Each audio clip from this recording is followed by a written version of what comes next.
Being a content creator, I am always browsing the internet, doing research, writing ideas and contents on Word documents, and checking my emails. Sometimes I use Adobe Photoshop and Illustrator to make thumbnails for my channel, and I still use my 13-inch MacBook Pro 2015 for all that. Although I have a desktop PC for full-blown video editing and stuff, but I even use my MacBook Pro for light video editing as well. Recent MacBooks are very powerful devices that can even replace a desktop PC in some cases, yet I'm still using my old MacBook. It's not like that I can't afford a newer version of MacBook, rather it's due to the fact that I'm pretty used to and satisfied with this model. It has supported me very well for the past few years, and I'm not too confident about moving on to newer models with the amount of complaint they have about their keyboard, display, touch bar and other usability aspect. Hey everyone, I'm Nick, and today I'm going to talk why I'm still using my 13-inch MacBook Pro 2015 model instead of going for a newer model.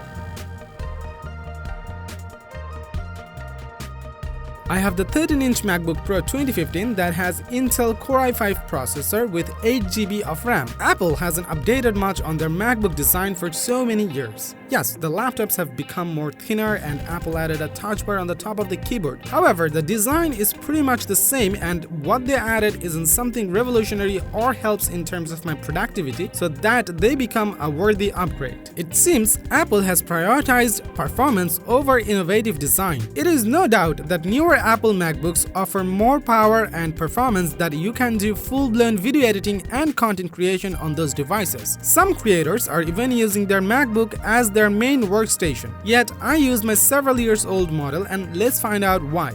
First, start with the key success point, the keyboard. Apple first unleashed their butterfly keyboard on the world with 2015 MacBooks. And in 4 years, it's already on its third revision, which is not very encouraging. In fact, there are even rumors that Apple is going to replace butterfly keyboard with previously used scissor keyboard. However, in my experience of using the device for the past years, these keyboards never failed me even though it was first generation of butterfly keyboards. They were reliable and had my back even when I typed frantically to finish my project within deadline. Also, I don't have to deal with annoying touch bar, which has a lot of complaints from people who uses the new generations of MacBooks. From my perspective, I don't really need the touch bar, and it doesn't add much value or makes me productive in my work. Another thing I like the most about 2015 MacBook Pro is that it still has a whole lot of ports which newer MacBooks does not offer. The 2019 MacBook Pro devices have 4 Thunderbolt ports, but not all the peripherals support Thunderbolt port like the USB flash drive and external mouse and keyboard. In fact, most displays don't even support Thunderbolt ports yet. So you are required to carry a dongle with you always, which can be very annoying.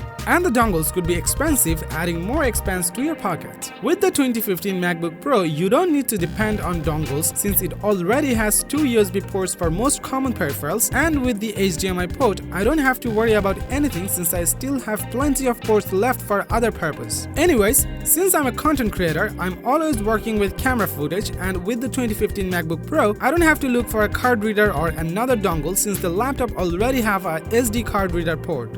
This saves both my time and energy and also helps me become productive. One other thing that I very much like about my MacBook Pro 2015 is that it still has the magnetic charger, which is easy to use and there are less chance of any accident. The display also didn't see much upgrade and is still pretty much the same display technology that is being used in the newer generations of MacBook. Apart from this, I'm pretty satisfied about the performance this laptop is capable of giving. Obviously, the performance of the laptop would not reach the level of laptops that has been released in recent times. Although the laptop runs on 5th generation Core i5 processor with an integrated Intel Iris 6100 graphics, this laptop can run my day-to-day task of browsing the internet, writing, taking notes and other light job without any issue.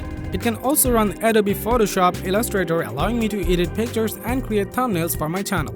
I'm even using my MacBook Pro for light video editing as well, which works pretty good considering it's an old model. Although rendering could be slow, and I'm not saying that this laptop can take any latest laptop head-to-head. But with each software updates, the OS gets even more optimized. This is another thing Apple should be credited, the OS. Apple brings functional updates to its Mac OS. With each update, all the apps on the OS are optimized so that apps run faster and the device can perform even better. However, it's difficult to compare a machine from 2015 with the one from 2020 because the latest laptops use newer and faster tech. For example, the newer laptops are equipped with a much powerful processor, better graphics unit that can support the higher workload. So, with all the good things about the newer MacBook devices, why I'm still using my 5-year-old MacBook Pro? Well, it all comes down to years of use, consistent performance, and reliability. And the fact that Apple hasn't come up with anything new with their MacBook lineup.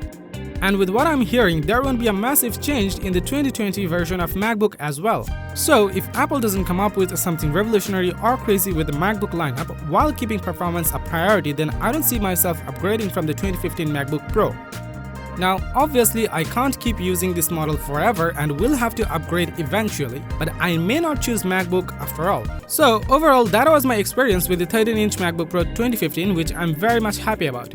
Takeaway from this video is that I want my USB ports back. I want a keyboard that I can trust and I can live without the touch bar. Also, I want functional and useful innovation from Apple that transforms the experience of using a MacBook. If you like the video, then don't forget to hit like and share with your friends. If you're a 2015 MacBook Pro user, let us know your experience, and if you're a user of latest MacBook, then don't forget to tell us what you like and hate most about your MacBook in the comments below. And lastly, subscribe to this channel for more videos like this.